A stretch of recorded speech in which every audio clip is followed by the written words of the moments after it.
சசுரிக்கு அப்படின்னு நினைக்கிறேன். இன்றைக்கி ரெசிபி பார்க்குறாங்களா? வாங்க பார்க்கலாம். இன்றைக்கி பச்சைப்பயிறு வச்சு சூப்பரான ரெசிபி பண்ண போகிறோம். பச்சைப்பயிறு 1 கப்பு, 1/4 கப்பு உளுந்து. இதை ஃபஸ்ட்டு நல்லா கழுவி எடுத்துக்கலாம். நல்லா கழுவி எடுத்தாச்சு. இதில் தண்ணி ஊற்றிக்கலாம். 5 மணி நேரம் நல்லா ஊறட்டுங்க. அடுத்து பார்க்கலாம். பச்சைப்பயிறு உளுந்தும் நல்லா ஊறிடுச்சுங்க. இந்தளவுக்கு நல்லா ஊறி வந்துடுச்சு. இதை அரைச்சி எடுத்துக்கலாம். இதோட இஞ்சி 1 துண்டு, காரத்துக்கு பச்சை மிளகாய் சேர்த்துக்கலாங்க. உங்களுக்கு இன்னும் காரம் வேணும்னா இன்னும் 2 மிளகாய் சேர்த்துக்கலாம். இதை அதிக தண்ணி ஊற்றாமல் கெட்டி பார்த்துக்கு அரைச்சி எடுத்துக்கலாம். இந்த அளவுக்கு அரைச்சி எடுத்தாச்சுங்க. கடாயில் எண்ணெய் கொஞ்சம் சேர்த்துக்கலாம். எண்ணெய் நல்லா சூடாகட்டும். பெரிய வெங்காயம் கட் பண்ணது சேர்த்துக்கலாம்.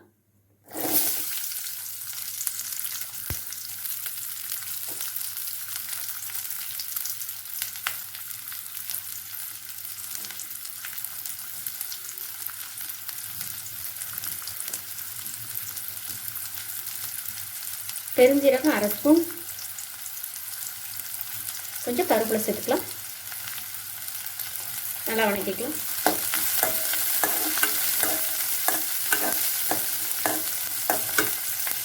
துருவின கேரட் கொஞ்சம்,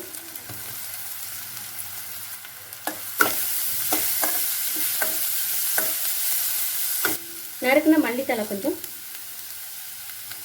கொஞ்சம் மஞ்சள்தூள் சேர்த்துக்கலாம். எல்லாத்தையும் நல்லா வணக்கிக்கலாம்.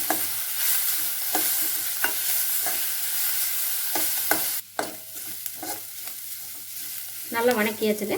இதை அரைச்ச மாவோட சேர்த்துக்கலாம்.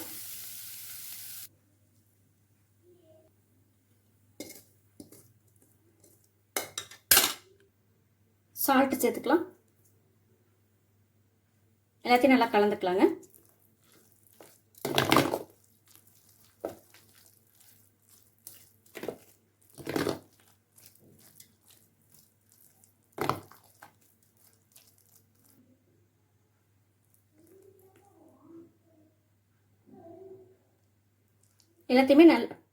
எல்லாமே நல்லா கலந்தாச்சுங்க.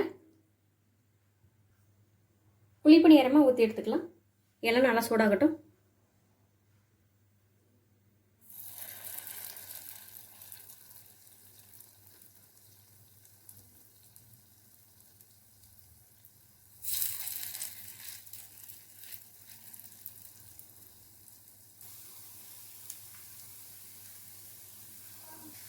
ஒன் சைடு நல்லா வெந்தாலும் நல்லா திருப்பி போட்டுக்கலாம்.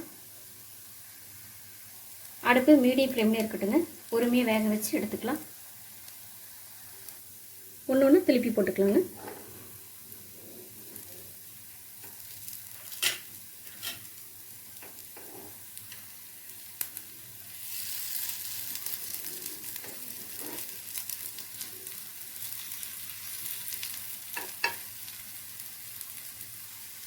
எல்லாமே திருப்பி போட்டாச்சுங்க. நல்லா வேகட்டும்.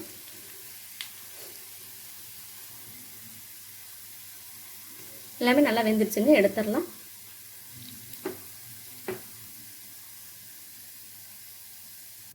குழந்தைங்களுக்கு ஈவினிங் ஸ்நாக்ஸாக கூட இது செஞ்சு கொடுக்கலாம். ரொம்ப நல்லதுங்க. பச்சைப்பயிறு ரொம்ப ப்ரோட்டீன் நிறைஞ்சது. சாப்பிட்றதுக்கு நல்லா டேஸ்ட்டாக இருக்குங்க. நீங்களே ஒரு முறை ட்ரை பண்ணி பாருங்கள். நீங்களும் இந்த மாதிரி செஞ்சு பார்த்துட்டு எப்படி இருக்குன்னு சொல்லுங்கள். சுதா சசுரி சமையல் பார்த்ததுக்கு ரொம்ப நன்றிங்க.